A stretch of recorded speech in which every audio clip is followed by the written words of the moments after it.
Someone had a little accident. No. Cause we could have stopped the recording so you can go potty. He's making fun of you, not the dog. Thank you for explaining that, Gorehound. It's that time again. Time for the all-new Culture Cast, which begins right now. Welcome back, everyone, to the all-new Culture Cast. I'm here with the Gorehound Reporting live from the graveyard. and Cousin Charles Hello. and his little puppy. And my little What's the dog's name again? I'm sorry, I can't recall. This is Augie. Augie. Augie Doggy. Augie the doggy. How do you spell it? Auggie. Okay, is it after St. Augustine? Since you're such a Catholic and Christian family, St. Uh, Augustine. I mean, we've got a dog named Max. That's technically his government name is Maximus. So Yeah. we're like Augustus. Okay, I Uh, see it. and you can shorten Maximus Augustus and to Augie Augustus. I love it. So, cuz, how often do you think about the Roman Empire? every day. Every day when Gladiator shows up in my Facebook feed. You know, when that meme was going around about like the guys thinking about like the Roman Empire, my wife, I didn't know this was a thing because I'm not on Mm. TikTok, but my wife texts me like random, like, how often do you think about the Roman Empire? I'm like, what? How often do you think about it? Like, well, I'm thinking about it now, of course. What are you talking about? And she answered, it's a serious question. I'm like, I don't know, never. And say, okay, good. And like later Correct on in the day, I'm answer. like, what are you talking about? And she told me about how I guess men apparently think about the Roman Empire frequently. I'm like, I what? I've never thought about the Roman Empire like on any sort of regular basis. If you want to know what I'm thinking about, I'm embarrassed to tell you because it's effing embarrassing. I think about Star Trek. I think about comics. Yeah, That's what my mind. I think about Ghostbusters. That's what my mind consists of. 95% of that stuff, 10% everything else. yeah, honestly. But I guess there's a whole like psychology behind that. I don't. I'm not pretending to understand it, but um, And look it up. that's not what the topic of this podcast is. No, not That's exactly. But I bet they fall in similar circles. We are talking about Zack Snyder's Justice League. The finally 4 years later. I know, right? Um, the also known as the infamous Snyder Cut. So yeah, Eh, we're gonna go in it with our Summer of Superman continuing. Yep. Our grand finale. Go like I said, we covered the first Oh Henry yeah, Cavill Supermonth. movie. Yeah. Covered the first Henry Cavill with Man of Steel, and we're going over his last performance as the Man of Steel. We're I'm not so talking about happy to Batman be. v Superman because that movie is a fucking nightmare. No, Yeah. you have to watch the ultimate cut. It's better cut. Yeah, you add a little bit more corn in the turd. It's still a turd. These guys, you guys are feisty. Um, I never saw Batman v Superman until like just 2, 3 years ago, and everyone says you gotta watch it as the ultimate cut. I'm like, all right, I'll do that. And I watched it. And I'm like, still not good. But Yep. before we get into any of that, Gorehound, who's your man crush of the week? It's Man been a rough week. crush. I'm not gonna give the crown to anybody. It's pass this week. My apologies. I know the audience is dying every week, but it's not just gonna be given to somebody. They have to earn it. Not Henry Cavill. Not. No, I've been so happy to check out a Superman since I finished this one up last week. I'm done with Superman and DC Comics. So we're not doing any audio recordings next week of classic Superman tales. Oh gosh, I forgot. Yeah. We don't have to do that. We do not have to do that. No, we'll see. We're actually going to do the entire rewatch of Smallville. This entire Yeah, Oh podcast, right. my All episode by 200 and episode. some odd episodes. I'll take my Somebody sabbatical. save me. Um, Talk about a movie with deep cuts. Ever watch Teen Titans Go to the Movies? Nick Cage plays Superman in there, and the Teen Titans do something dumb, and in that sequence, uh, exasperated Superman goes, "Oh, somebody save me." And I'm like, I caught that reference. The- that show is a very odd one. I tried watching it a couple times when it first came on. I was like, okay, I mean, this is pretty dumb, but all right. But it seems like the writers on that team are just total shit posters. Like as the I guess as the show went on, they're just like, fuck it. Because I know they actually I remember seeing somewhere like I think it was like comicbooknews.com or something like that. They actually had Zack Snyder cameo in that show at one point. That shows like Teen Titans by way of SpongeBob. Pretty much. As someone with I was gonna say as someone with two little youngins, is it was it on all the time or No, we never got into that one. Yeah, I just don't know if we ever never put it on. But no, we never did that one. yeah. Never did that one. But no, I did start watching the Super Friends with the old Toy Man. After oh yeah. you had mentioned that, and Where are you finding that at? probably on your HBO. I feel like I'm only on HBO now. See, I know Super Friends used to be on HBO and then they No, took it off. it might have been something else. I know that I was able to find it for free, and I was not very impressed. I watched like 3 episodes, and I was like, okay, It's okay, it's meanwhile? aged and bad, poorly drawn, and but it had a lot of iconic moments and recognizable moments.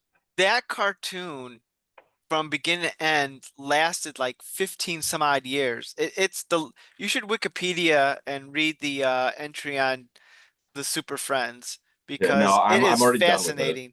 I'm done with it. All right. Wait, I'm not saying you have to watch the show. I'm just saying the history behind it's fascinating because it went through so many incarnations over time. Sure. Mhm. And Darkseid always wanted to marry Wonder Woman, which is why the Snyder Cut failed because that plot line was not introduced into it. So Oh, let's.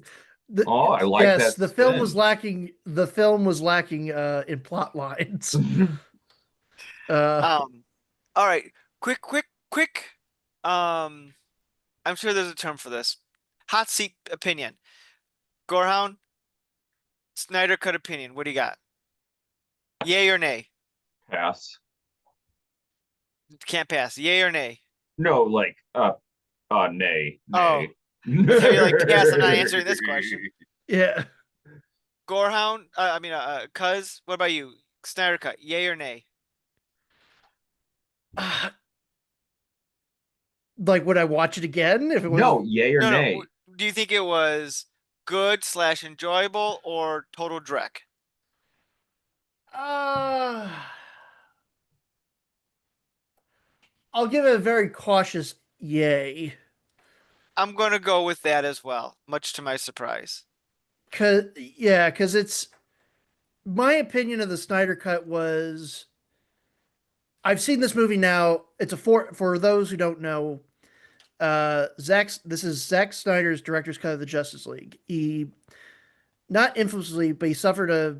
The long story short behind it is he had shot most of the film. It's actually very similar to a. It's almost a Superman 2 situation. He shot most of the Hmm. film. He suffered a very devastating personal family tragedy and had to step away. The studio were not down for that, for him, grieving. Yeah. So you know, they brought in former Avengers director slash known sex pest Joss Whedon to quote unquote put some jokes in there, make it lighter, and then release it on a. I think I have it pulled up here on a $300 million budget. His version brought in $661, 661 million. So it technically, I don't know if it's technically a flop because it didn't make a billion. Oh, it's a flop because I think rule of thumb, a movie needs to make I think 3 times its budget to be Yeah, successful. because I think they always say like, okay, you take the production budget and double it for advertising, and Hmm. I'm assuming advertising, toys, all that merchandising where the movie Yeah. really makes How the do you money. guys get these numbers? Where do these numbers come from? Wikipedia. Okay. And there's also like specific websites that delve into this if you think Wikipedia is a little shifty in its Okay. numbers. Yeah. Okay, that's fair. I could edit right now and say it made a more $1 billion. There have been Snyderverse fan sites who are trying to discredit the success of the new Superman movie, saying that it's a flop compared to Man of Steel and even Superman Returns, which like the new Superman movie is making on par, adjusted for inflation, as good as at least Man of Steel, which people forget did well in budget Yeah. wise. Yeah, no, the first Man of Steel was the reason they kept giving Zack Snyder the controls because it was a big hit. Like people may have not critically liked it or it was divided critically, but it was a big It made hit. money. Made That's money. all the almighty dollar. Yeah. The almighty Hmm. dollar. Yeah. And yeah, it's I will say the currently currently it's not made nearly as much as Justice League, but it did cost a little bit less than Justice League. And funny you say that because another thing that the Snyder Bros are trying to push is that, oh, see, this movie's gonna be a flop. Man of Steel made more money. It's like one, it's been on a month. Settle your hash. And two, Man of Steel cost way more than, well, not maybe way more, but it cost more to make than Superman 25, adjusted for inflation. Yeah. Gotta love that inflation. Uh, But anyway, back to the Snyder Cut, which made no money because it was an HBO Max original. yep. Direct to streaming. Yeah, I do remember that. Yeah. So how much I know nothing about the difference between these two, so please educate me. But how much difference is there between the cuts? 3 hours. Is it? Well, I know Justice League, again, I watched the original cut of Justice League years ago, so I don't remember every specific thing. Um, but I do know that Justice League, the OG cinematic version, was about 2 hours long, Sure. and Yeah. this one's obviously 4 hours long. Um, 120 minutes on the nose is what and this is and Zach's is 242 minutes. Okay. um, I think it follows basically the same plot line, just like different extra scenes, added motivation. They they kind of give and I appreciate that they do this because oftentimes with these like superhero ensemble movies, you know, a couple characters will get the spotlight and then everyone else is kind of pushed into the background a little bit. Hmm. They do try to give every major character a little bit of an arc. I think everybody gets an arc of some sort of motivation from like the main six, and then you got Lois Lane. Um, yeah, Oh, pretty much everybody gets a little something to do. I'll agree with that. Um, does Lois have anything to do in this movie though? Does she ever? she Not in uh, these films. she gets to mope around. She's moping around because she's sad that her boyfriend Superman is dead. Yeah, I'm so sick of Lois Lane and the whole Superman mythos. Wow. But I'm also an angry and bitter old man now. Well, don't you know punk rock is kindness now, so suck Yes, on that. sure, sure. Um, my opinion, because I watched this back in 2021 with my buddy Ryan, and it was kind of like a bad movie night. Like we literally we he got over at like 6. We ordered pizza, we had beers, we were just kind of just sitting through this monstrosity. And my first thought after seeing it was, man, Joss Whedon did a good job because he was told to do a job by the studio. Take this 4 hour monstrosity, make it 2 hours, and add jokes. And the basic story, all that happens.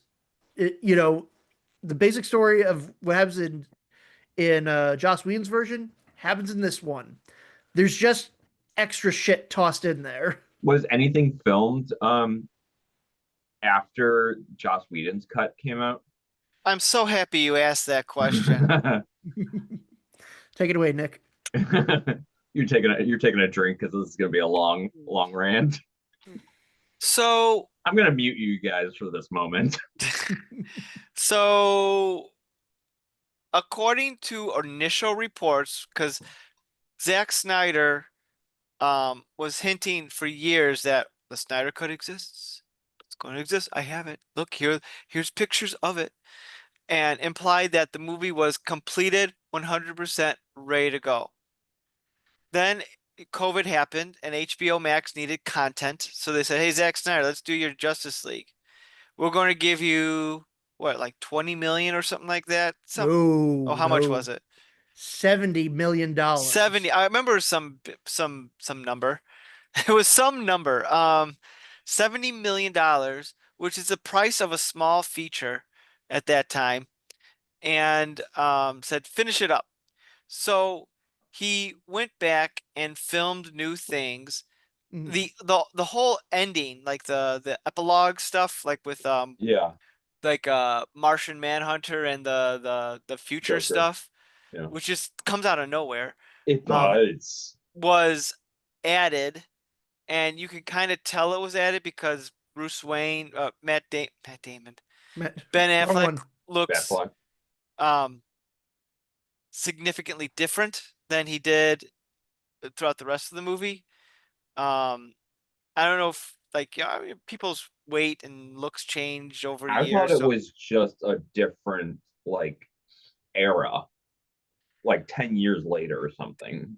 it was, but You they think he still looks significantly different? well, maybe I shouldn't say significantly. He looks different, and you know that's not meant to be a criticism, but it's just you could tell it was a reshoot, something they added later on, and there might have been some bits here and there and whatnot. So I don't know. I'm sure it's out there somewhere. I don't care enough to look it up about what was specifically added and what wasn't added. One thing I can convince you was added is that the addition of Martian Manhunter and and connecting him with that general guy from Man of Steel. Mhm. Mm. That was a fan theory that Snyder went into because when he said like, "Oh, this was the movie I was going to release back in 2017," no, I call bullshit on that. I call bullshit because Well, no way Warner Brothers was going to release a 4-hour monstrosity onto the public. hell no. No, That's no, fair. They, he'd have to cut that down to like at least a 3-hour movie. yeah, and there's a lot of like, yes, the movie does provide more character motivation, but there's a lot of just like extra stuff we don't need. There's a whole scene of Alfred showing Wonder Woman how to steep tea and how to make British tea proper. Did we need that? I don't know. Zack thought it was important. I mean, it's a fun little character moment, I guess, I did wake but up during that moment for that. I remember that because I was like, that's kind of fun. I mean, it's fun, but like again, you got a 4 hour movie. I mean, sometimes you have to make some like necessary cuts. I'm like, was this Yeah, that necessary? should have been a deleted scene. I could see that. Yeah. Yeah. I would love in all my extra spare time that I don't have, I would love to take a copy of Snyder Cut and see if it can be edited down into a reasonable movie length without sacrificing any key story elements. Like it'd still be a coherent thing. I'd be curious to see if that's possible. I'm sure. Surely it's got to be. I Because mean, like I. I know there's other Surely. sequences in there that you could take out. Like when Wonder Woman saves all the kids at the bank at the beginning, you you don't need that. It adds nothing to the movie other than an exciting introduction to Wonder Woman. And it So was like I hated it in both because I remember that scene in the Joss Whedon one, and I was like, it's the same thing. It's the same awful thing. I hate these movies. Yeah. The biggest difference though, and that's probably the between the two cuts. Joss Whedon's is your commercially accessible PG-13, Sure. bloodless violence. Zack Snyder's is a full-on R-rated movie. Like there are several shots where, and I think during that Wonder Woman bank hostage rescue, dudes are getting flung into the marble walls, and you see the fucking blood splatter from the back of their heads caving in. Not enough though. I was noticing like it just there should have been more, but I'm also the Gorehound, so You know, there's no reason this movie needed to be R-rated. Like if you look at it just for just a Mhm. basic thing, there's nothing R about it. It's like a very, have you guys heard of the term 15ing? Mm-mm. Tell us, It's Nick. it's an anime thing. I don't watch anime, but a buddy of mine told me about this, that certain animes will throw in some curses, like swearing and whatnot, so it could artificially inflate the rating to make it seem Uh, more adult and edgy. And the thing is, it's it's very awkward because it seems out of place where they're just dropping like, Sure. swearing. And I feel like the Justice League, they threw things in here that seemed like that was a choice just to like up the rating to make it seem cool and edgy. Because there's no reason whatsoever this movie needed to have that. Now I'm not like anti R-rated movies or anything like Sounds that, like but you are. it just seems like this was um like we're adding it because we're going to be like an edgelord 15-year-old. Act- Actually, Nick, Joss Whedon and James Gunn make movies for babies. Zack Snyder makes movies for adults. Sorry you couldn't understand that. Fail.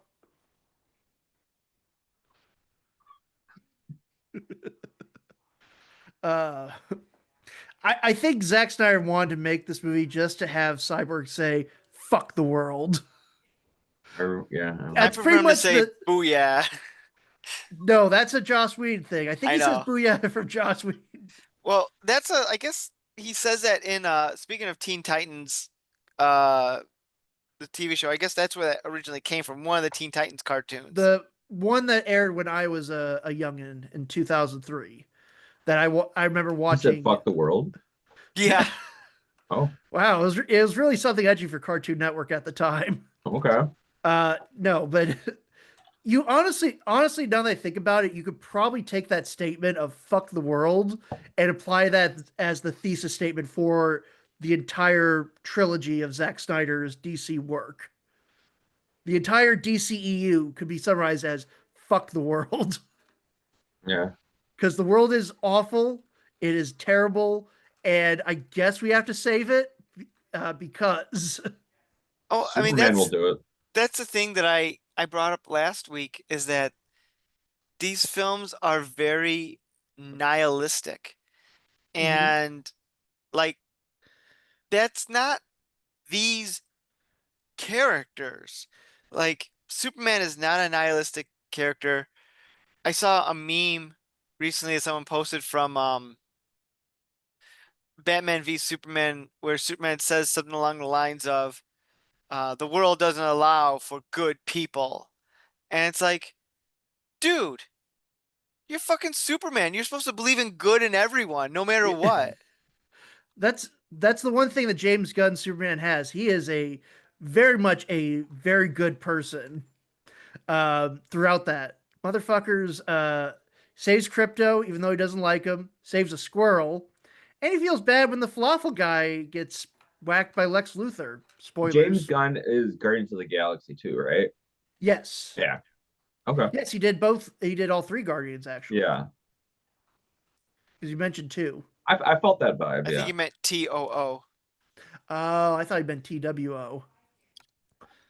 But yeah, and I've always thought like, okay, the world could be nihilistic, and but that's where the heroes come in to be like these bright spots to kind of like I think the only movie that I can think of in this Unless you're Punisher.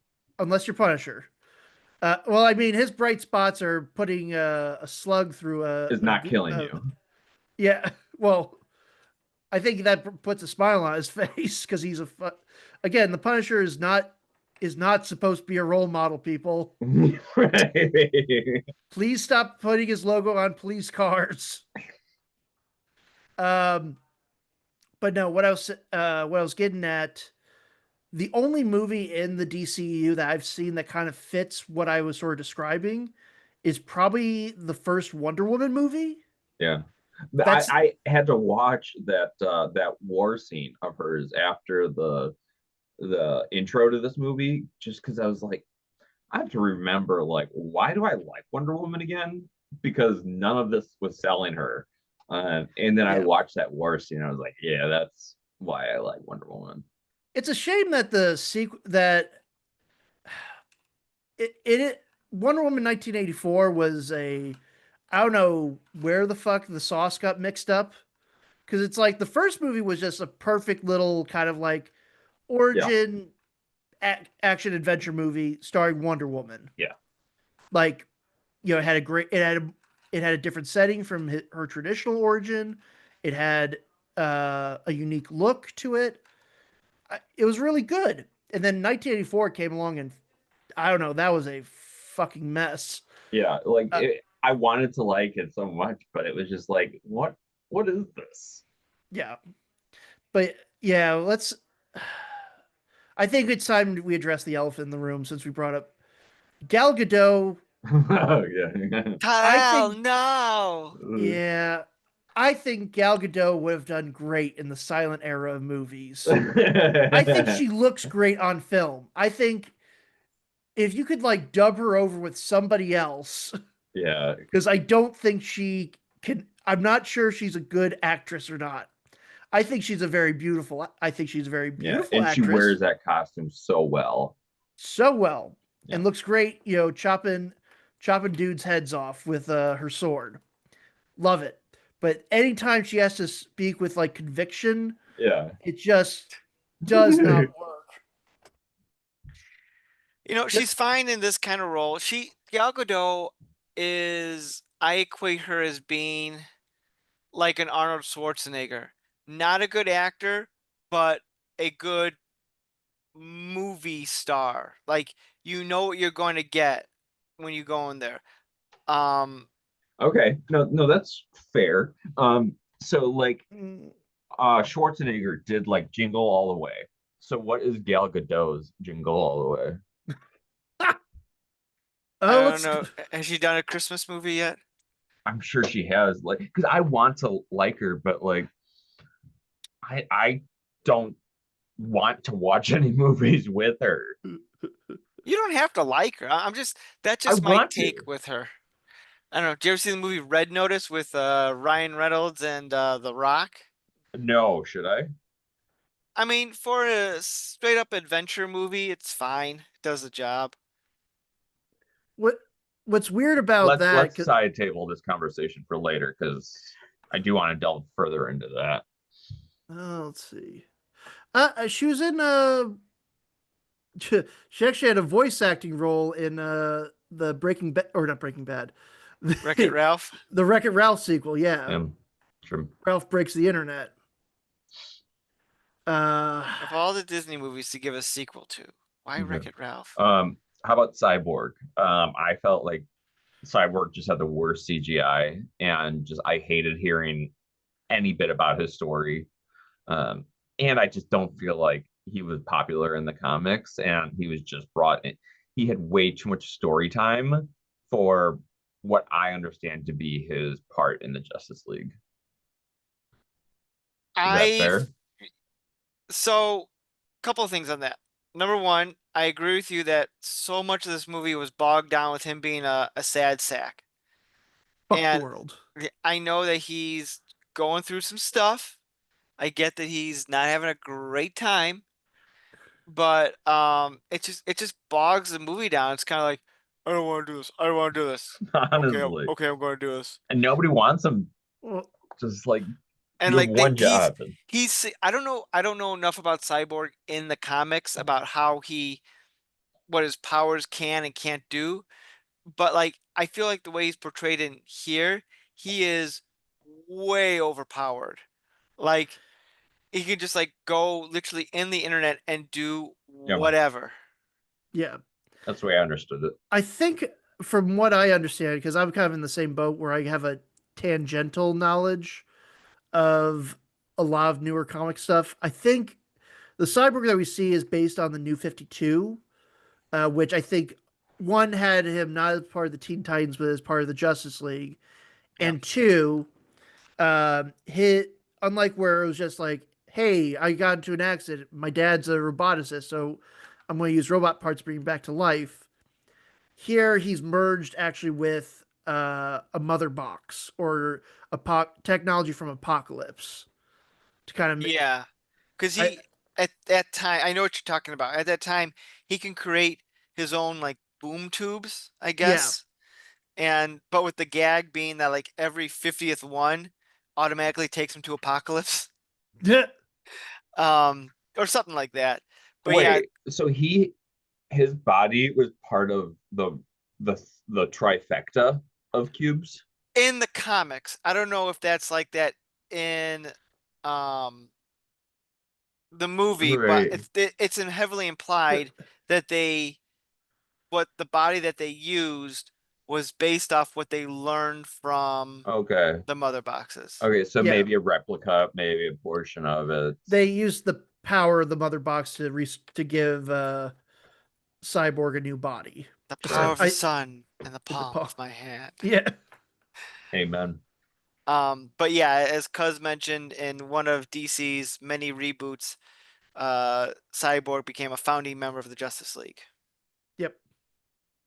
And ironically, I was gonna say I if they wanted to have okay, if they wanted to have some diversity in the Justice League lineup, no, nothing wrong with Cyborg.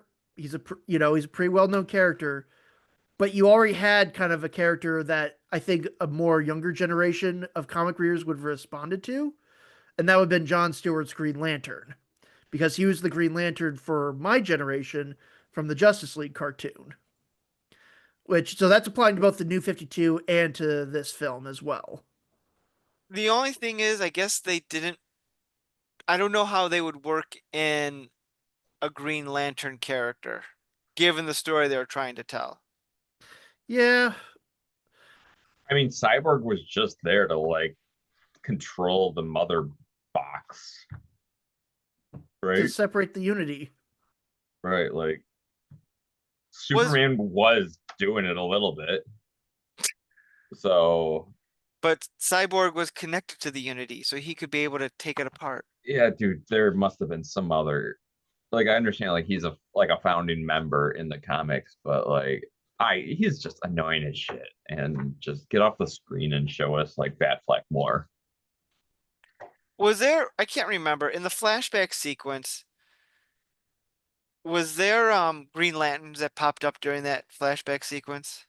Yes, there is a random Green Lantern during what IMDb refers to as the Golden Age of Heroes, where like you get the Amazons, the Atlanteans, the different groups of like tribes of men, which like you got people from like the Middle East, like Eastern Europe, like all this Hmm. ancient time stuff. It's not really specific and it doesn't matter. The Greek gods and one Green Lantern, just one. Well, that would honestly make sense because there's only one per Yeah, section, so I think there was an animated Green Lantern movie from the early 2010s where I think they said it's like there's one Green Lantern assigned per sector. Oh, so that's like one cop per precinct. it's true. Yeah. Um, so yeah.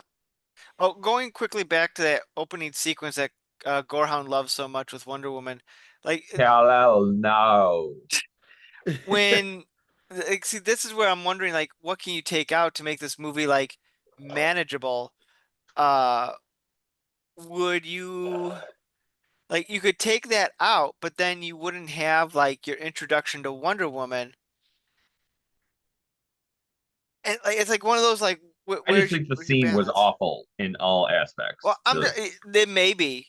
And I'm not arguing It sounds like you're That defending it. no, I'm just saying in terms of cutting a film, what like would I don't know what you would do. I don't know. I mean, first cut the T scene. Yeah. Just have that be T the intro. Right. Do you think they could have if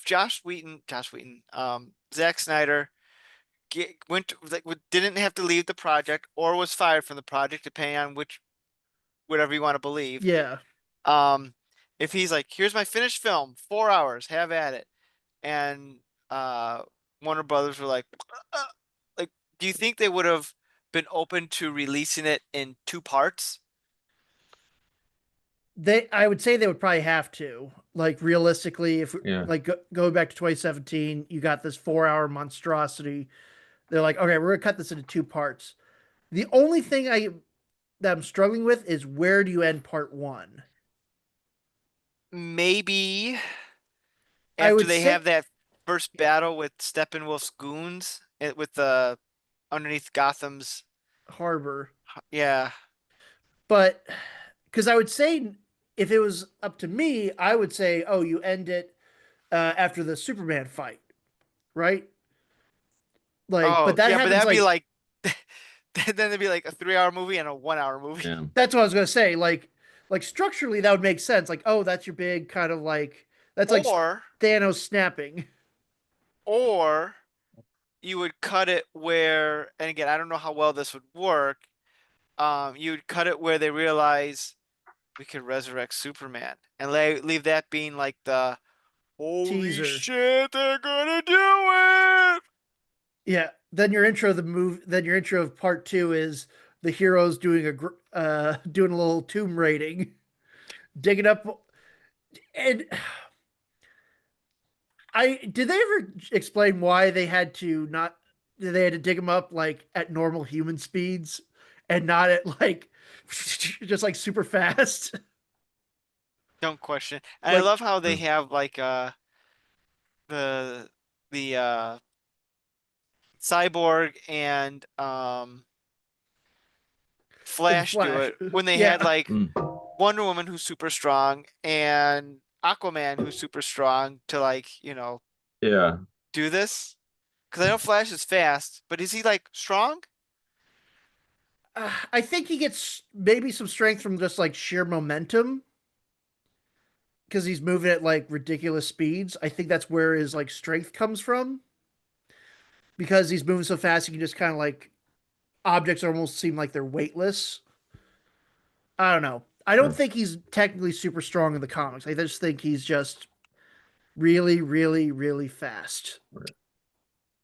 I do like how this conversation is going throughout the entire movie while jumping into each of these characters. It's a good way to analyze a 4 hour movie, It, like by entire movie and by individual characters. But because you guys had mentioned Steppenwolf, and that is one thing I remember from the difference between the Joss Whedon and the Zack Snyder was the identification of the villain because yeah. in Joss Whedon's cut, I really felt like the Steppenwolf was the villain. I didn't really understand that there was a dark side to it all. I thought it was just Steppenwolf, but then in the Snyder cut, we get a much more clear identification that like Steppenwolf is working for Darkseid. Yeah. Which Sort of, kind of. he was exiled by Darkseid. At some point, they imply that he Mm. betrayed Darkseid, and his penance was to deliver 100,000 worlds, or to conquer 100,000 worlds for in the name of Darkseid. Which I do what now that we're getting into this or to the Darkseid Steppenwolf stuff. Um, this is the one I've seen, as I've mentioned earlier. I've seen this movie three times, and You're, at, you're sick. I know I'm a sick puppy. The first time was with me and my friend. The second time was with me and my in-laws, and this is my third time. So I've seen this movie more than any man should have seen, and I still don't understand why did Darkseid forget about Earth? Like Like, did they not have GPS? And like, hey, let's go back there. There's that anti-life thing. Like, Maybe, and I'm just speculating. I'm just gonna play devil's advocate. Maybe because they traveled by boom tube instead of like ships. But then what's stopping them from going back there through I don't, it's not well explained. no, Right. I think you're comparing Darkseid to Thanos, where Thanos was a very well described and identified villain who, like, you understood his motives like very clearly, and is like the way he's doing this. And Darkseid and Steppenwolf is just like none of it really makes a lot of sense. We kind of just have to go with flow and fit it in with the lineage or the origin of them. Steppenwolf at least he had a decent motivation. He's like, okay, I'm conquering all these worlds as penance, but but it's like, hey, I found the one place where you got your ass kicked, and it's got the anti-life, which you just happen to forget about. The one thing that you're obsessed with finding What is in every anti-life is the formation of the three cubes, right? no, Nick did. What is the anti-life? So Nick, correct me if I'm wrong. In the Hmm. comics, the anti-life equation is this mathematical formula that if you crack it, it's supposed to allow you to control the will of any living being, I believe, or to shape it to your will. I think something like that. I also know that usually people who figure out the anti-life equation autom instead of that happening, they automatically become part of the what's called the source wall, which is like a big wall at the edge of the DC universe, which separates their reality from the quote unquote real world. You know, so it's the big thing, but it's the big thing that Darkseid's obsessed with. He wants to try to find the anti-life so he can remake the universe in his image. It's Nick, no, let's hear your oh, attempt you at the do. anti-life. Basically, long story short, it's what Cuz said. It allows you to control everyone and anything down to your will, down to the uh, Okay, and how does person. this relate to Earth? I guess the anti-life equation in Justice League movie is on Earth somehow. Yeah, it's Does that have carved anything to into do with the the boxes?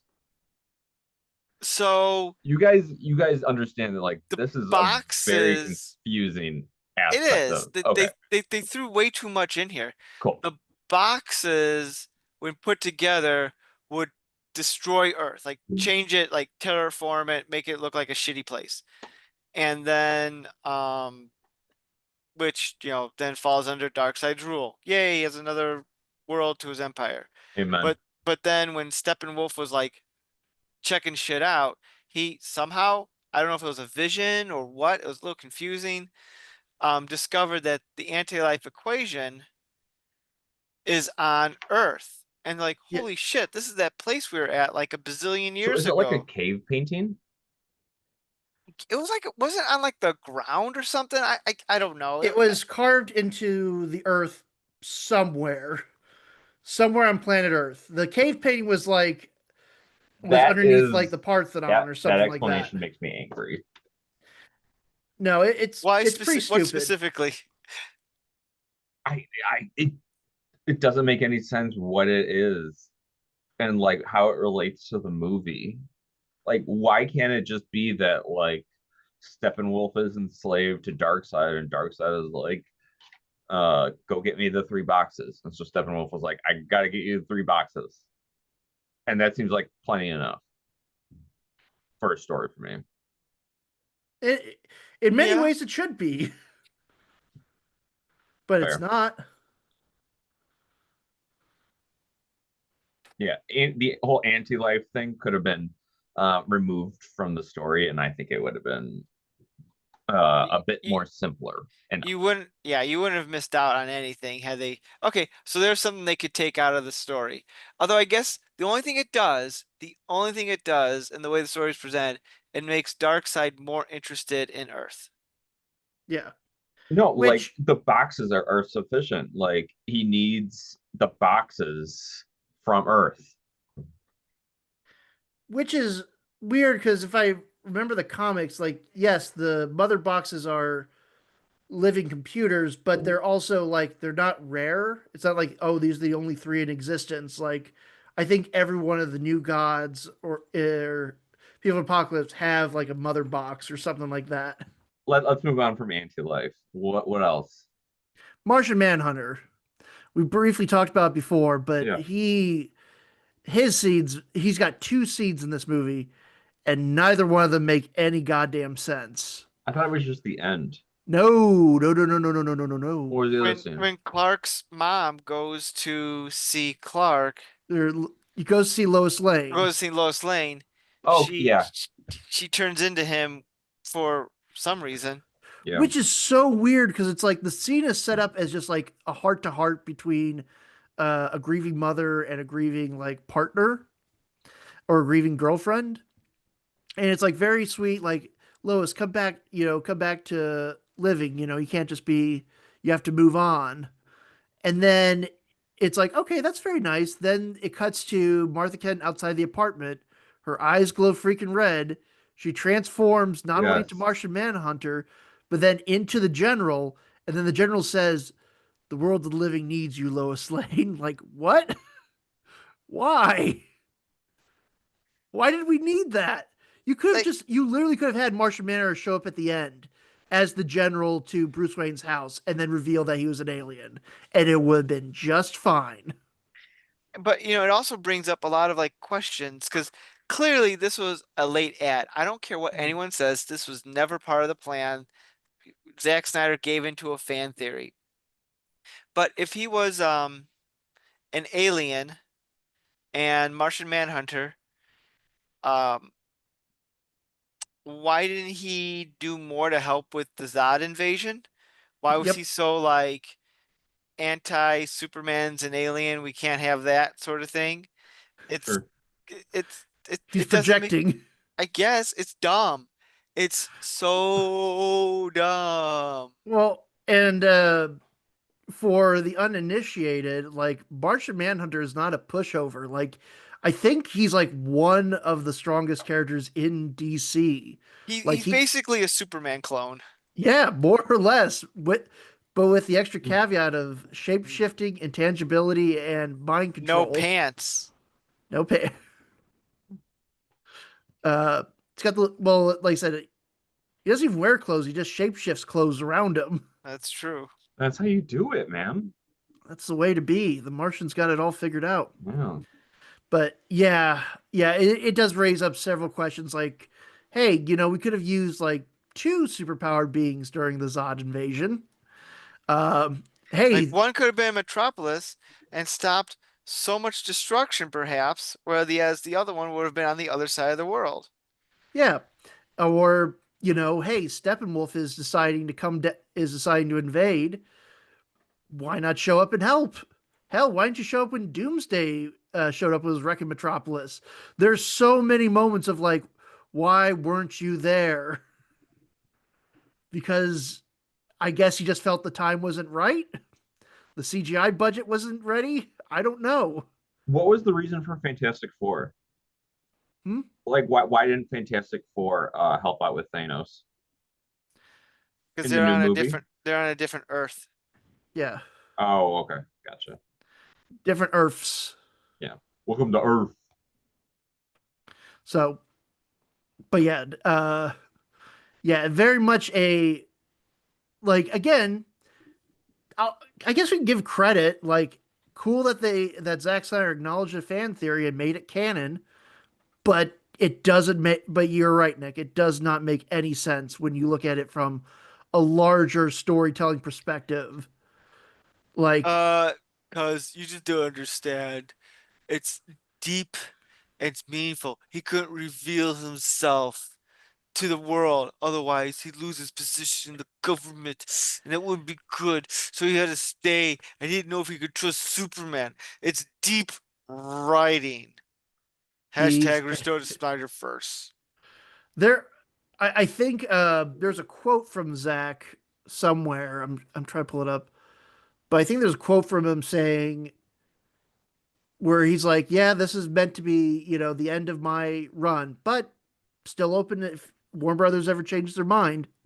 And that, of course, gave the Snyder Bros enough fuel to cancel out anything new, bring back this version. Even if James Gunn's Superman movie flopped hard and Warner Brothers was like, nope, we're not going forward with this, they're not going to run back to Zack Snyder. No, it was a case of diminishing returns. And I like the philosophy that James Gunn is having, where it's like, look, we're going to do Marvel kind of wrote the formula, but we're going to do it a little different. Instead of, I do like that he stated, like, look, there's not going to be a house style like a lot of the Marvel movies, and I appreciate that this has Zack Snyder's unique style to it, and that's why I can't really fully hate these movies because, like, you know what, this is a Zack Snyder film through and through. Like it is what he wanted to do. It is his take on these characters. It's not good, um, but it's at least it's ambitious enough on its own merits. Sure. Honestly, I'm surprised with because Netflix has given Zach a stupid amount of money to make two of his very stupid ideas that are both bloated and Yeah, I remember those. the Or that Army of the one. Dead and then the Rebel Moon, which you Oh, can check out those episodes. right. Only Army on of the Rebel Dead, Moon. I found more enjoyable or watchable. Which one? Army of the Dead. I have yet to actually seen that one. I've always Yeah, seen Rebel Moon. I mean, it's a zombie film, Yeah. but I am surprised, like, okay, we're in an era of we're like, okay, Marvel and DC are the big dogs, right? But then you got all these, what other comics are out there where we can make our own little superhero thing? Like the Bloodsport boys. Yeah, or Bloodshot. yeah, Bloodshot. mm, Um, Is it let's about see, family? Invincible. There's a whole I'm like, why couldn't Zack Snyder make his legally distinct Justice League movie on Netflix? Like, The pow, Justice Dudes. yeah, they can't use Justice Gang because that's already copyrighted. yeah, But like, I mean, what's to stop him? I guess that's the question. The Crime Busters. Oh, Guardians of Justice in league with peace. The League of Peace. There you go. I mean, again, Well, I, because he's waiting on the next hashtag, sell the Snyderverse to Netflix to become a reality. Remember that was a thing? oh God. It, yeah, I think I vaguely do remember that. To be fair, we live in a news cycle where like our world is on fire in completely different ways. That sometimes Snyder Bros need to be louder if they want to stand out from the crowd. Uh, I will say I did want to bring this up because I would be remorse if I didn't. Uh, Ben Affleck's Batman. So during my second watching of this movie, I had a mystery science theater moment that made myself and Megan laugh out loud very hard. It's during Batman's like sequence where he's in like Chernobyl or wherever the fuck they are, sure. and as he's driving through the streets, getting shot at and like shooting guns, and I think there's shots of him in the car like this. I just kind of said out loud, "Oh man, I picked a bad day to quit drinking." like, and then he fucking like ejector seats, and then again for a man who is Mhm. really against supposed to be against guns, he's really good with alien guns. Like he's sniping those little parademons out. He's getting on the turret. Well, he's been anti-gun and finally has an opportunity to use them indiscriminately. He's like, I'm Yeah. I'm enjoying this. This is what a gun is. I was really happy to see all the work that Batfleck put into Justice League and to see it squandered by everybody. But yeah, Batfleck, it was I don't really remember the Batfleck movies, but it's nice to see him in it. Like I feel like he's not taking it seriously, but he's still having a fun time doing it. I think he's actually a pretty good Bruce Wayne for the most part. Like again, Remember it's when people? weird. Oh, sorry. Go ahead. Go ahead. Go ahead. Well, Sorry. well, I was gonna say like it's weird because basically, if you were to like, okay, what's the inspiration for these two versions of Superman and Batman? More or less, you've got the Dark Knight Returns Batman, and then your Death of Superman Superman, kind of. We Yeah, met. I mean, Batman v Superman was basically a mashup of those two different stories, in very loosely, but elements of those two different stories played out. Um, so I do like his older like Bruce Wayne who's just like fucking done with everything, which makes it weirder when like you watch something like in the Joss Whedon version where he's trying to be all like happy and upbeat. yeah, Here he does have moments where he is happy and he is smiling, but I think it's because he actually genuinely feels a little hopeful, like they might have a chance of doing pulling this off. Have yeah, faith, Alfred. Have faith. yeah. Yeah, have faith in our Lord Jesus Yeah. Christ.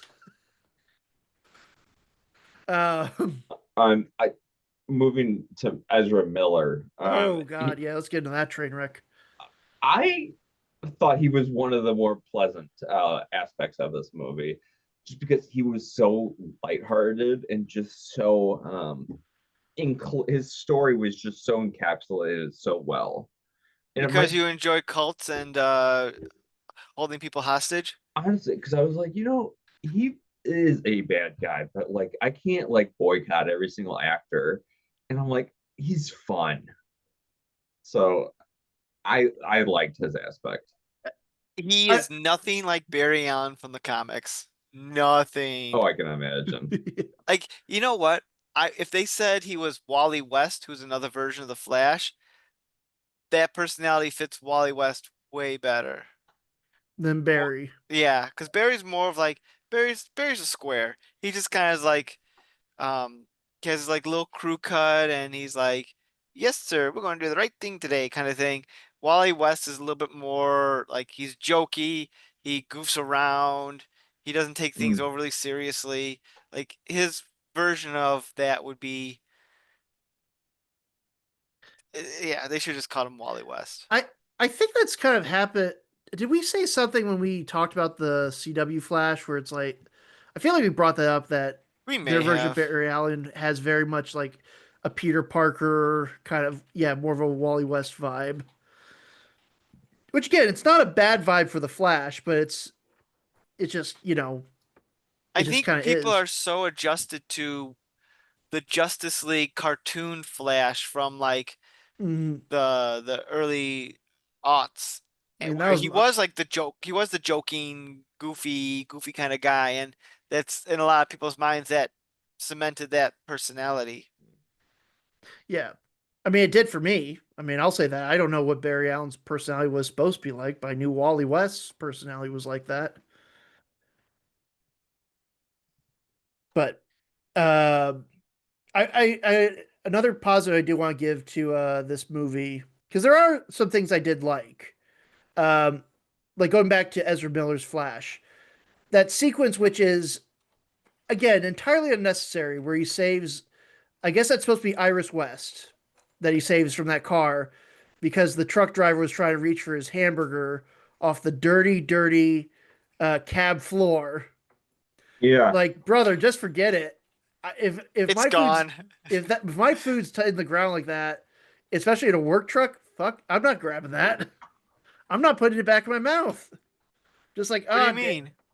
yeah. But I do appreciate like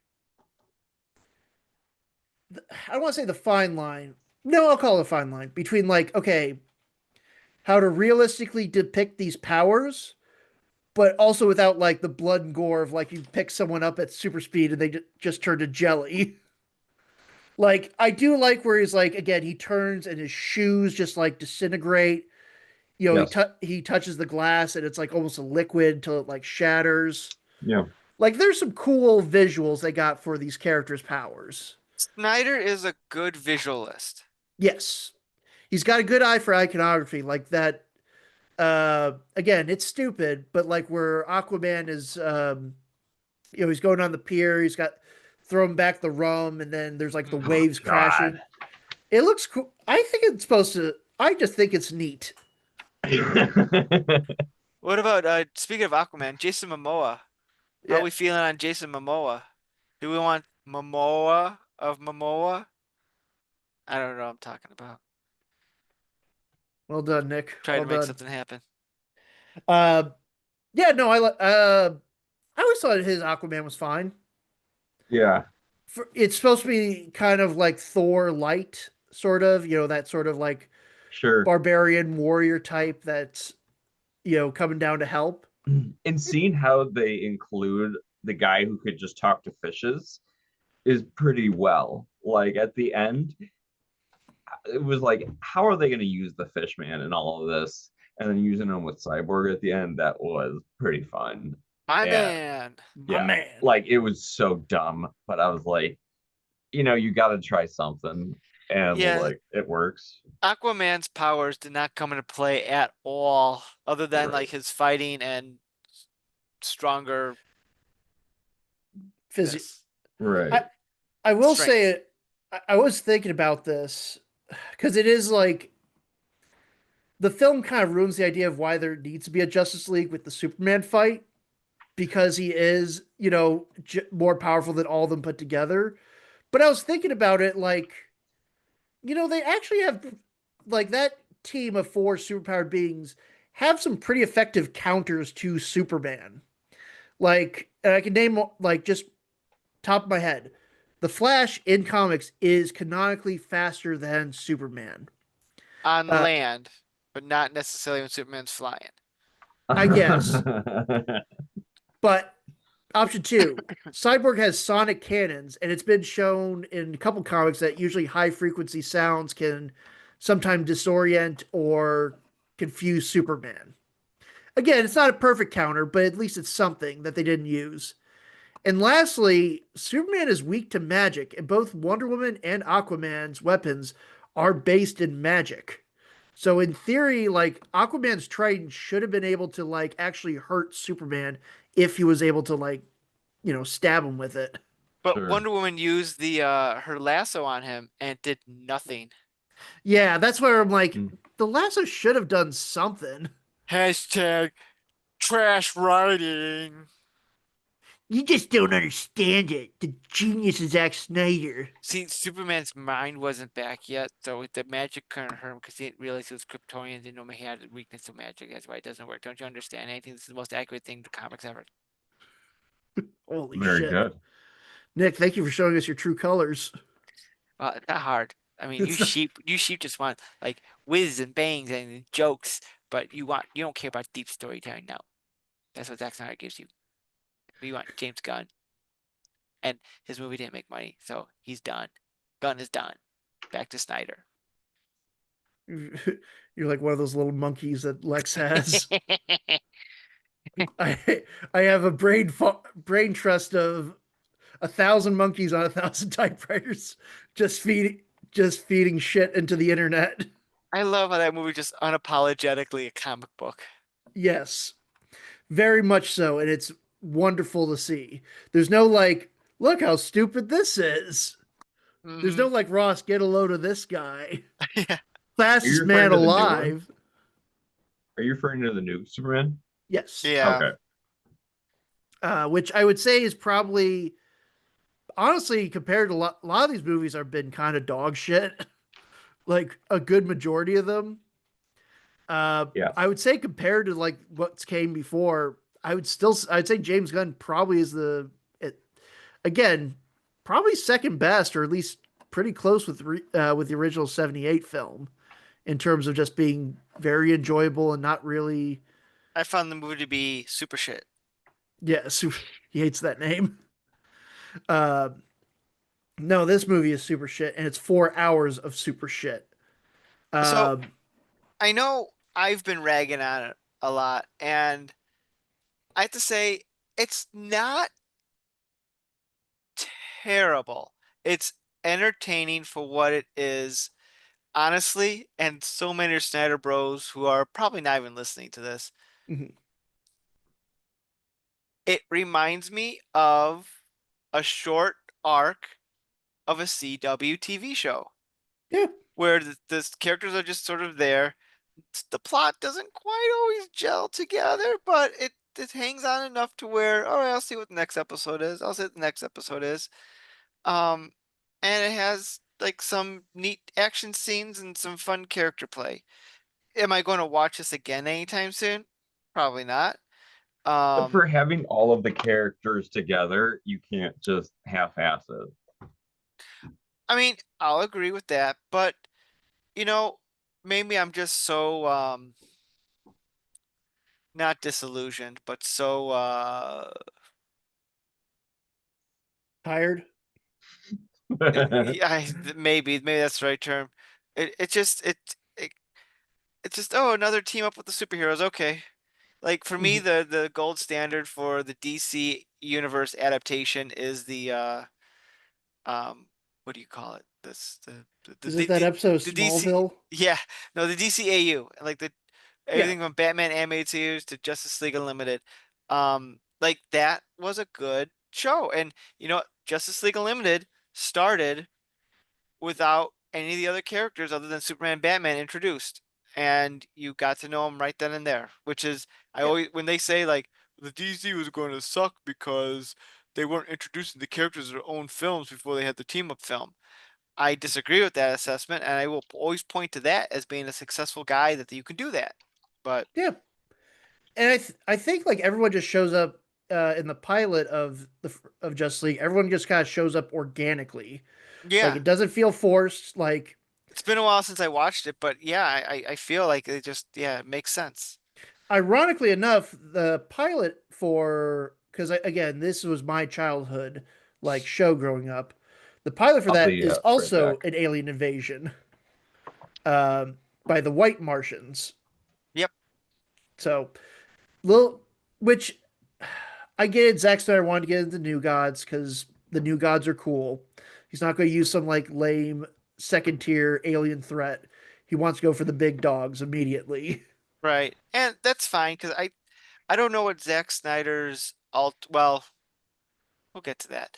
What the ultimate plan was going to be with the DC films. Like, was it going to, were they going to reach their end game when Zack Snyder got to his Justice League Part 3? Or was it going to continue on with like a future big storyline? Like I don't know what their goal was, if they had thought it out that far ahead, but because like the idea of Darkseid seems like an end game, no pun intended, Yeah, kind of kind of thing, because he's like the ultimate bad guy. But I mean, you could use him and boast him to another bad guy, depending on what they're going to do. I don't know how you go bigger than. I mean, it's kind of like one of those things where The Anti-Monitor, I guess. I mean, yeah, that'd be your only thing. You go full Crisis on Infinite Earths, but yeah, Dark. You don't get much bigger than Darkseid. Like he is like the final boss in like most DC continuities. right? I mean, again, it depends on what they're going to do, Yeah, but which we'll never know. But we can talk about what some of the leaked plans with Justice League 2 and 3 were going to be. yeah, let's get into that Who's because that's who's fun. bigger, Darkseid or the guy who killed Hold on. Superman? Who's bigger? Who's stronger? So, arguably Doomsday. Sure. And the reason I say that is there was a comic book back in the 90s where Doomsday was released on Apocalypse, and Darkseid's like, "Psh, I'll take care of this punk," and zaps him with his laser eyes, um, Okay. his Omega beams, and Doomsday's like, "Come at me, brah," and like beats Darkseid up pretty well. So, and also Doomsday's whole thing is anytime he's defeated, he comes back stronger with Right. whatever. So you could say that that Doomsday is stronger, but Darkseid has intelligence and can, and whereas Doomsday doesn't. So Sure. Okay. That's fair. everyone's leaving. Yeah.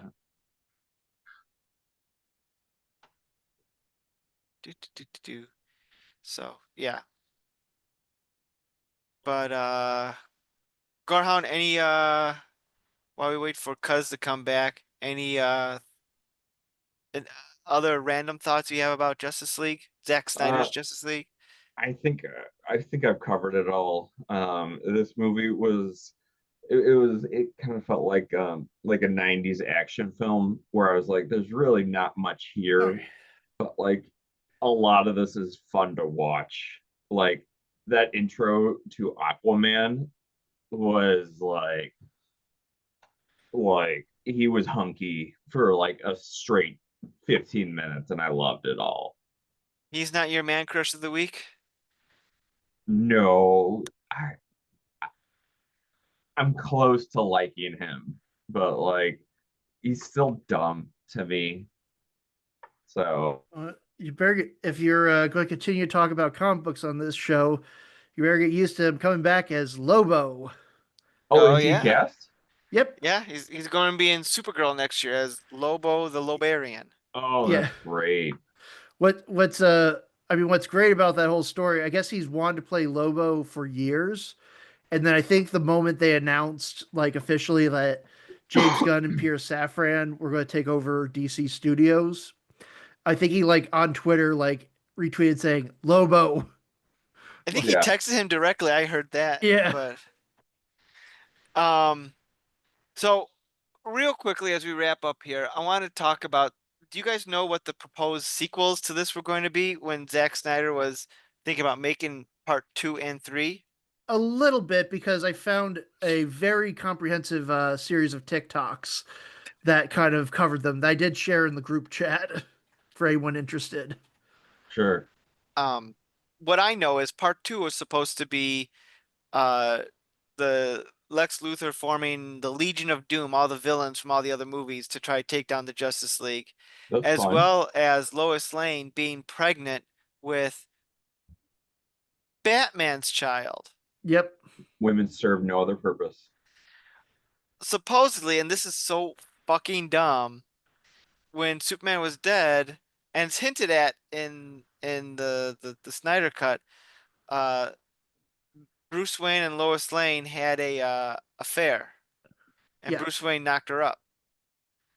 And in I guess either towards the end of Justice League 2 or beginning of Justice League 3, that's when Darkseid does his attack, and he basically like causes Superman to go evil, He kills Lois and then he uses that grief to take control of Superman's mind, essentially. and that's where Flash comes in to do more time travel, where he tries to warn Bruce Wayne, which was what happened in Batman v Superman, as well as he talks about in this one. And that's where all like the future desert sequences come in. And they guess they do a time travel and goes back to the time of Justice League Part 2. And they redo part of Justice League Part 2, but like this time better, so they don't fuck up again. And they're able to defeat and win, save the day that way. I guess, yeah, the big thing was Batman, instead of Lois getting killed by the Omega Beam, Batman takes the hit, and That's it. that's what they kind of allude to that at the in the end credit or like in the end credit sequence in the Nightmare timeline Yeah. where it's like, always where Jared Leto's Joker like says you're always willing to put someone else in harm's way, but you're not willing to take the bullet yourself or something along those lines, I think. Um, which I guess can we I'm going to ask a very blunt question. Does does this movie does this movie make Jared Leto's Joker better? Like, is it like, okay, if we just had a good script, could this have worked? No, I think he's just a bad actor in any aspect. Even Blade Runner, I don't think he was a good cast. It's tough to say from just the one scene. I mean, I think anyone could have delivered that. and he really wasn't being Joker. He was kind of doing a different version of Joker where he's kind of like this Joker's seen some shit and he's buddies with Batman now because of necessity. So, Which, going back to those leaks, I think if I remember reading somewhere, I guess the reason they needed Joker was he had stolen one of the mother boxes, Mm, and only Joker knew where it was hidden. So that's why they were bringing him. That's why they were bringing along this cross country trek because Joker was leading them to his to the mother box he stole. sure. Classic. Yep. classic Mr. J. I don't know. The Justice League 2 and 3 do not sound good. The idea that Lois would sleep with Bruce Wayne or that would even happen is a wild plot point. Yeah. Well, and like, okay, like let's say the Snyder Cut is what was released in 2017. Hmm. Full stop. It's the full 4 hours. There's no cuts, no nothing. And this is supposed to lead into his part two and part three. Like, at no point in his cut do Batman and Lois share a scene. Except when he brings her to see Superman. Even then, it's more like, yeah, remember me? Yeah, I need you to do a thing. Yeah, you're the one who told me that his mom's name was Martha, and then you dove in for that kryptonite spear. Yeah, that was. Yeah, do you want to just like hook up or something? Mhm. You want to see what's underneath this cowl? I've been divorced from J Lo twice, No, just once. just once. Okay. They were dating. They never got married back in the day. Okay. Mm, Well, shows you what I man, know. you're on top of it. Hey, I lived through the first Benifer. I'm living through the second Benifer. It's what is it like in Watchmen where it's like where it's like it's 1963 and the world is yeah, it's 2003 and Ben Affleck and Jennifer Lopez are dating. It's Yeah. it's 1997 Ben Affleck and J Lo break up 2023. Yeah. Yeah. There's they use that meme with the new Fantastic Four movie. It's 2005. There's a Fantastic Four movie. It's 2015. This is a Fantastic Four movie. Yeah. It's Oh yeah, yeah. 2025. It's a Fantastic Four movie. Holy shit. Is it actually 10 years between each take? Yeah, well, I mean, there was a sequel. Oh, Yeah, there was a sequel, but for now each version there that's I nuts to gotta actually hang think on, about. guys. Okay. Talk amongst just Ooh. Uh but yeah, Oh, he even muted himself. yeah, it must be important. Oh man. Uh I mean what let's see, kind of going off from that. Like the nightmare stuff is neat because again in DC Comics there's a lot of Elseworlds and things like that. Yeah. I don't No, necessarily I would have loved to see more of that because that's something new and original. right. I mean it is something, but it's also like we've overplayed the Superman's evil or Superman's gone has broke bad, and it's just kind of like it's like we get it. It would be terrifying if Superman went rogue, Sure. Yeah, yeah. but it's like, but yeah, I don't know. Yeah, because I think some of the other things were like it was going to be all the nations of the world and the Green Lantern Corps, and everybody's going to come fight Darkseid on Earth, and it was going to be. It sounded fucking nuts as Yeah. like a film. I'm like, oh my god. But Yeah. again, like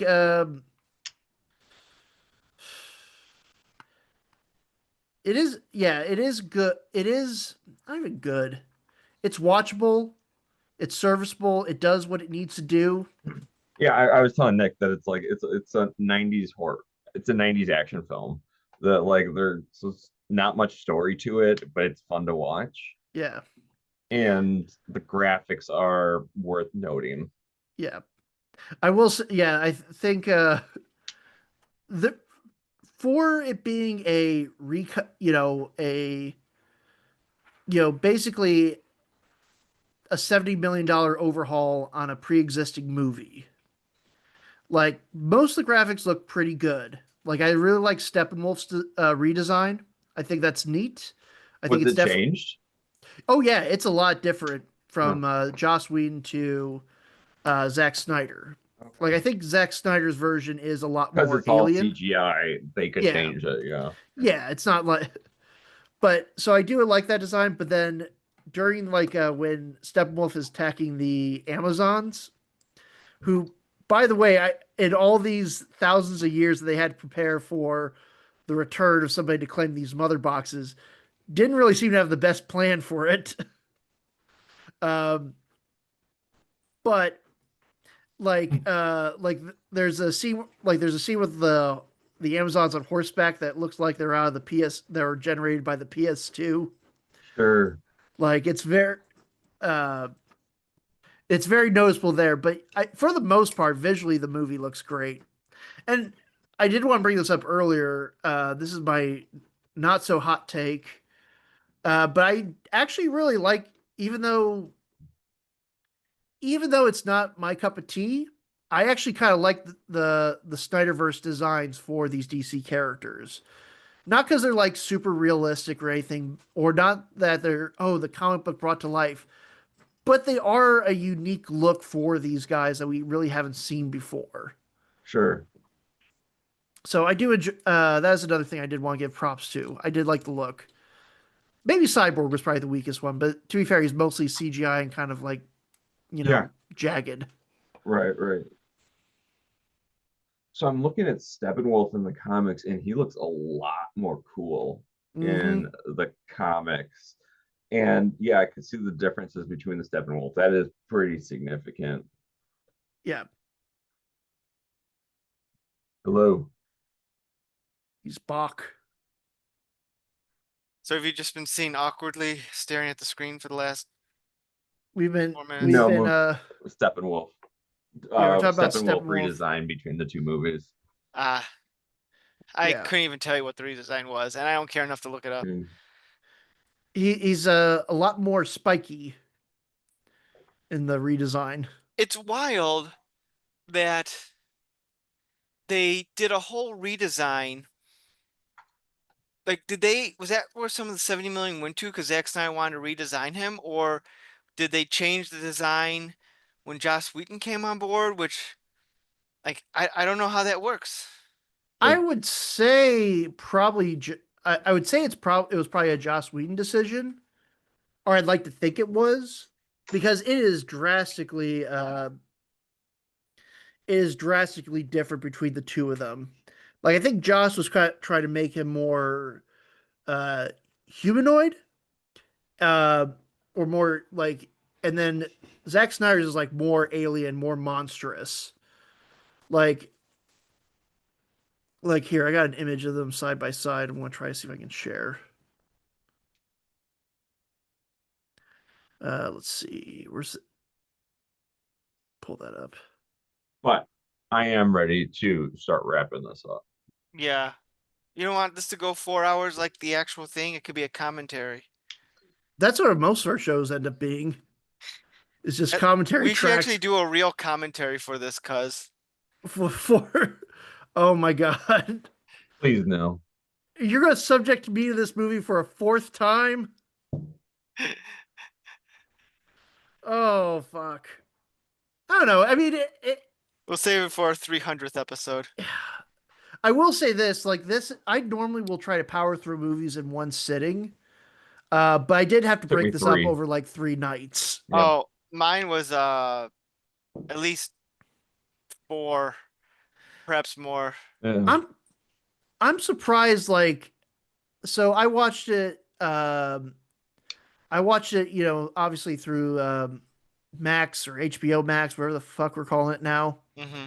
Um, I'm surprised that they didn't include this as a feature of like where you could just like do a chapter select, or Yeah. like view it all as one, Oh, sure. or like With part commentary. one, part two, kind of like they do would for like a TV show. Yeah. I Choose your flavor. I wish Mhm. it was done. I wish this was a miniseries versus a full-fledged movie. I Oh Mhm. feel it yeah. would have gone, it'd be more easier to digest, but Yeah. whatever. Yeah, because when you tell somebody, "Hey, do you want to watch?" Whatever. Well, it's like Stranger Things. Like, hey, do you want to watch a 10-hour movie? Fuck no. Do you want to watch a 10-episode TV series where each episode's an hour long? Okay, I can sit down for that. Yeah. Yeah. I Because guess you could, it gives forced breaks. yeah, where you're like, oh man, I can't wait to see what they do next. You know, they could have done it the best of both worlds. Think about this. Hear me out. Okay. And I'll keep it quick because I know Gorehound wants to head out, and kind of so do I. But Yeah. um, they released the first one, episode 1, 2, 3, 4, 5, 6, 7, whatever it is, over, I don't know, either dump it all at once or release it over a period of a few weeks. Then, after 6 months, they release the complete thing in one boom setting. That would have been pretty solid. Love it. And then 6 months after that, they do Justice's Chrome or whatever they called that thing, where they had the black and white version. Oh yeah, I did yeah. not. I should have done that to watch it Nope. in the black and white to see if it made a difference. I, Uh, I can guarantee you probably doesn't. Yeah. Also, we'd be remiss not to mention this. The fact that he cut that the aspect ratio is it's like, what is it, 4:3, Yeah, which is why? like, Yeah. It didn't bother me. My eyes got used to it, but it's like, what was the decision behind that? What was I the thought noticed it process? repeatedly, and it kept on coming to my mind, and I'm like, I've because heard also it's I don't know if your guys' TVs do it, but HBO regularly goes into like when it starts a movie, instead of it being a full screen, it will just be like a quarter of the screen. And so I have to like reload it like 2 or 3 times. oh So weird, yeah. very, but yeah, no, yeah, it's. I mean, it's a choice. It's the way he wanted the movie shot shown. So who are we to argue with the man himself, that crazy, crazy Christian Scientist, obsessed with his greatest superhero, Ayn Rand, which I don't know enough about that political thing to comment on it. I know there's probably a dozen videos on the internet that talk about the philosophy of Hang Zack on, gentlemen. Snyder's Hang on, gentlemen. Be right back in a minute. Oh okay, man, this guy. this look at this guy. Oh man, I can't wait to hear about what's going on. Yeah, you and me both. We We're almost on a side note, we started watching the new Pinocchio on Disney. Have you seen that no. with Tom Uh, Hanks? Um, the I think the CGI in this is some of the best CGI I've ever seen. There's this fox in there that is indistinguishable from real life. It's very impressive. so, but where's its Oscar Yeah. or daytime Emmy? I don't know. We're like only like 30 minutes in. Um, and it's a scene for scene recreation, and it's Yeah, pretty fun so far. So Nick, False alarm. Sorry about that. let's wrap this up. Yes. Alrighty. yeah. So, We were just starting to talk about Pinocchio, so let's keep moving. Yeah. all right. Well, I don't remember where we left off before I had to run out, but we're good. This has been the all new Culture Cast. We've been talking about the Snyder Cut. This has been our Superman month, Summer of Summer of Superman. Superman, and also our capstone to our mini series that we started a year ago. The stars was it Summer of Snyder, then the Season of Snyder, and let's call it the Saga of Snyder, I guess. Oh God. Oh, I And forgot. I forgot about that. Releasing as one 4 hour podcast. yeah, and yeah, I think that wraps up. I don't know if we're going to do a Superman comic next week. I mean, Twilight and then the Superman comic. Yeah. But we might take a break from Superman after doing like 4 episodes in a row. Yeah. So We'll confer amongst ourselves.